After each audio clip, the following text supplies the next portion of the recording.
as an initiative under the title Genocide in Gaza, a Solution for Palestine. And this follows the recent assault in Gaza.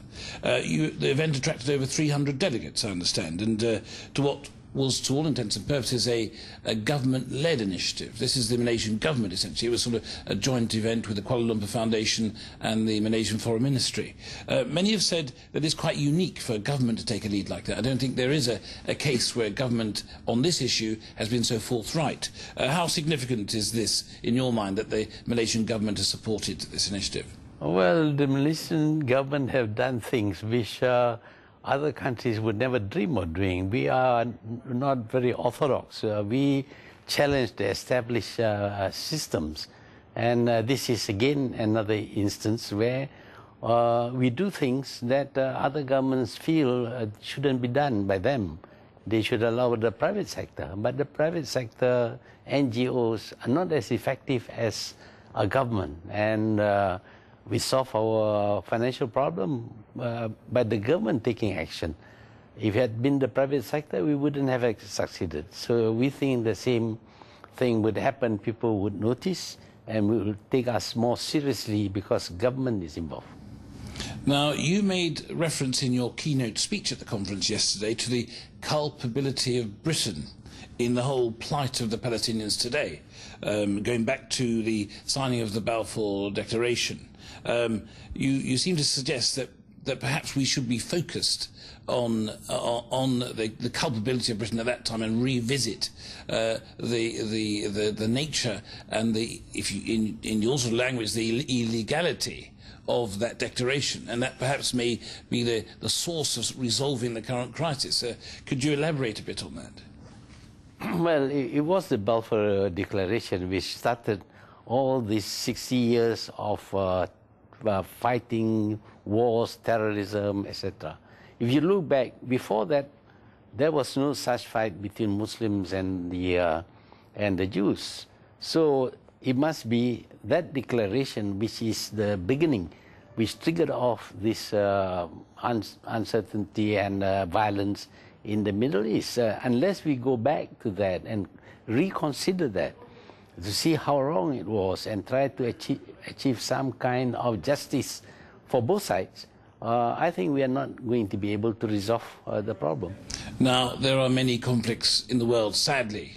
Why do you think that the Palestinian-Israeli conflict is so important?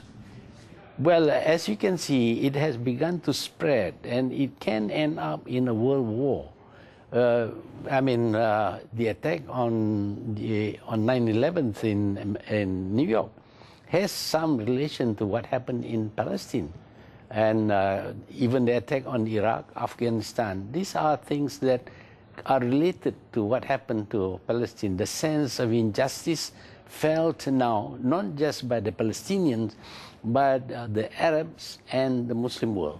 So it is a very serious thing that is not confined to Palestine alone.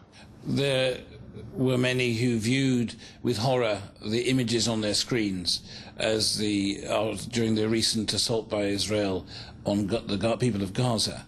And there are many international human rights organizations who believe that there are many breaches in international law. Now, you talked about an initiative to establish some sort of tribunal process. Can you expand a bit on that proposal? Well, when we look at the international institutions, accepted international institutions, they appear to be unwilling to do anything. Whereas they know quite well that these people were culpable. They were the people who actually started the war in Iraq. But they seem to be able to get away, and they are even given posts which are ridiculous. For example, Tony Blair is made a peace negotiator, which is absurd. This is a warmonger who told lies, and yet he is chosen.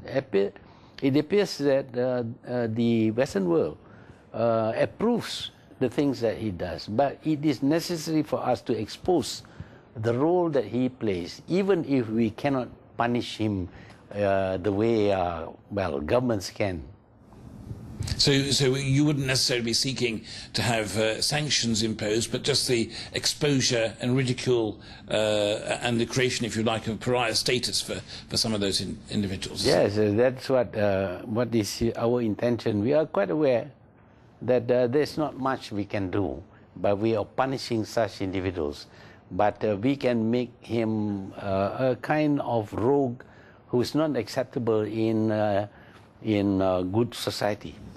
Now, much mention was made of the failure of the United Nations to impose sanctions against Israel, of which I think there have been more than 50, none of which have been fulfilled, mostly by veto from the United States. Do you regard the United Nations as an instrument to be a defunct and failed instrument? Well, it's not been able to function properly. It has functioned in some areas, but in the case of politics, the United Nations have been a failure, and it is also the same with the League of Nations. When the League of Nations was formed, it was again the United States which destroyed it. Now we are seeing the United States actually ignoring the United Nations or making full use of it despite actually being committed. For example, they have not accepted the International Criminal Court, but they are willing to make use of the International Criminal Court, and people allow it to be done. So you think the double standards, the hypocrisy, this is an issue? Yes, there is a lot of hypocrisy. What do you think of the way forward? Do you believe that we should look for an alternative mechanism, or do you think we can work towards ensuring that the United Nations does have a proper authority and teeth to impose its will? I think there are quite a number of things that we can do, among which is, of course, education. You will notice that the Americans are very inward-looking people. They know nothing but the rest of the world. They consider America as the world. That is why their football game is called the World Series, although it's confined only to the United States. We need to educate them one way or another. And if they are educated about the world itself, I think they will come around to the view that there is a code of behavior which the U.S. must respect.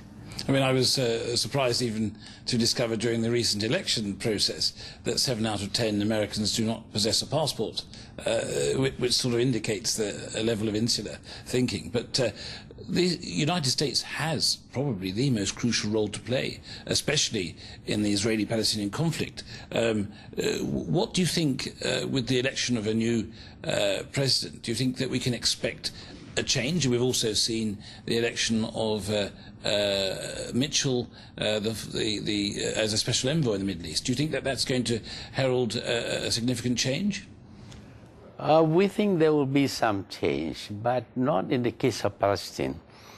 We feel that although the new president might want to change, he might be powerless because he has to retain his old staff from the previous administration, and those people are dedicated to things that are quite different from the intentions of the new president.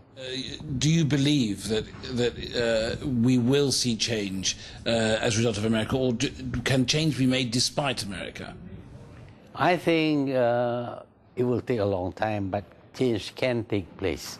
I am very optimistic that if the efforts are made to educate the American, especially the electorate, about their role as the most powerful nation in the world and their responsibilities, I think they will come around to the view that they must be good people if they are going to rule this world.